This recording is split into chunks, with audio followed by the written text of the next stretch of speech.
Welcome everybody. Sorry, I was just waiting for the video to start. I'm going to talk about something today. It's really not astral related, but it is.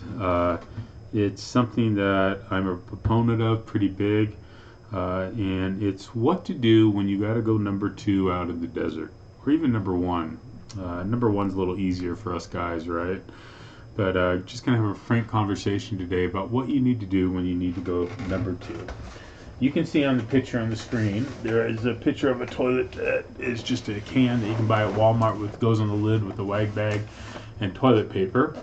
I'm not one for revealing and opening boxes, but I am going to open this one because I'm pretty excited about this. And I'm just going to set it down here in the office. And I'm going to show you. I've ordered for myself. This is what I've used in the past. It takes up a lot of space when I go. I have another one that's very small that collapses.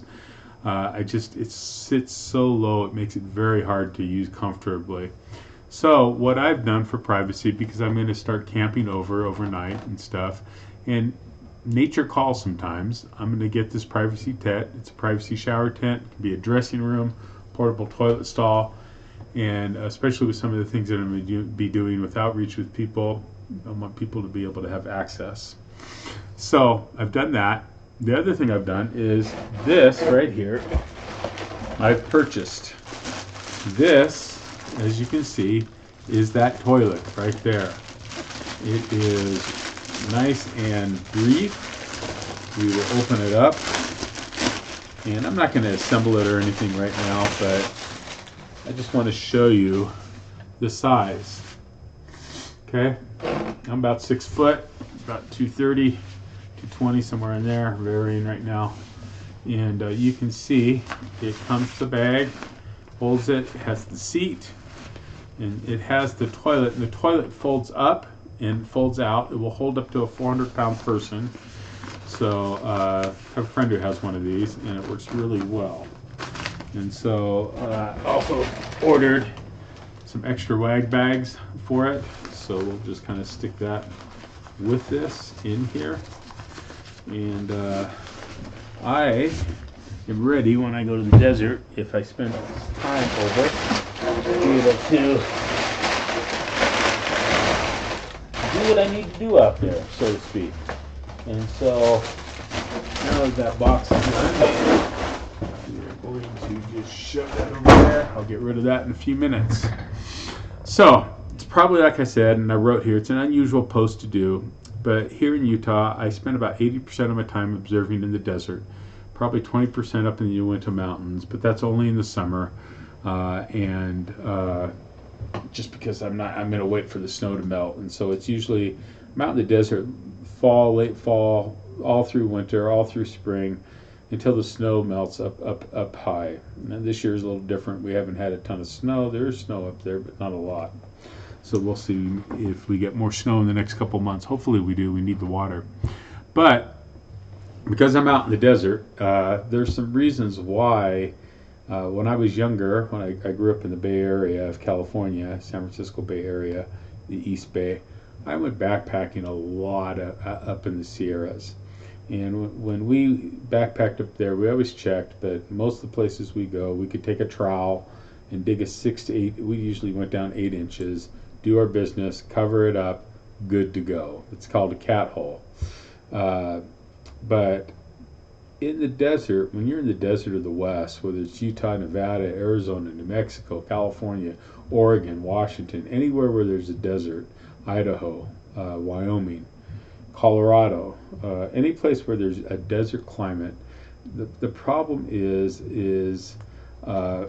when you're in the desert, like I'm saying here, you really need to use a wag bag.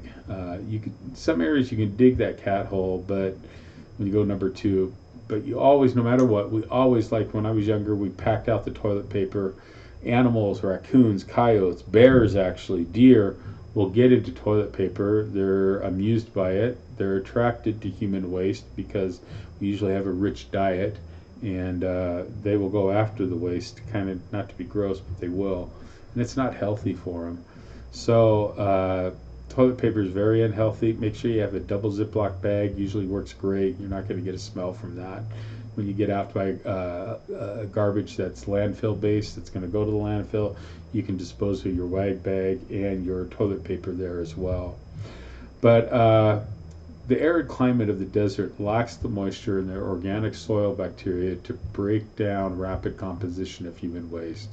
It can take over a year for human waste to decompose. I don't know about you, but the last thing I want to see when I go out to the desert is somebody's parting gift, so to speak, when they were out there. I don't want to leave that for someone else either. And so how do you properly do it? 3 recommendations. You have the toilet up there for $29.99. The system I bought is like $35 from Amazon, $33. And I got a tent just because if I'm going to stay over, if I'm going to have people with me observing over an evening and they have a need to go, I want to be able to have a place for them to go. And you can take the recommendations for what they want. There's plenty of other options out there that you can do. I put links to here. The BLM actually has 2 videos, and I'll put them on the Patreon site, about how to use a wag bag and then how to dig a cathold on public lands, both on public lands. Again, my purpose here isn't to gross anybody out. It's to share a concern that I think a lot of people don't think about until nature calls and they're out in the middle of nowhere. This is hopefully going to help some people who might be newer to the hobby, some people who are imaging, observing, however you enjoy the hobby. When you're out on public lands, it's just important to make sure that you leave no trace behind. And that includes any trace that you personally have to leave behind. So please, please, please leave no trace behind so all of us can enjoy the outdoors for whatever we may venture to do out there. Whether it's astronomy, hiking, I do both, backpacking, camping, fishing, hunting. The last thing we want to do is get somewhere and find somebody's left us a present. So again, not trying to be gross, just sharing that we have a responsibility to each other to help each other out and to make sure we properly dispose of human waste if we're dispersed camping. And if you're not dispersed camping, you're in a trailer, great. You can use your trailer and get rid of it when you get back to civilization. If you're by pit toilets, Forest Service pit toilets, BLM pit toilets, great, use them. Make sure you don't put trash or garbage in them. Anyway, hope you have a great day. We've got more coming. Been a busy week already and got a lot to post up. So have a great one. My skies aren't clear. I've been hoping to get some lunar observing in and going to talk a little bit about that in one episode too. Have a great one. Hope life's treating you well. We'll talk to you soon.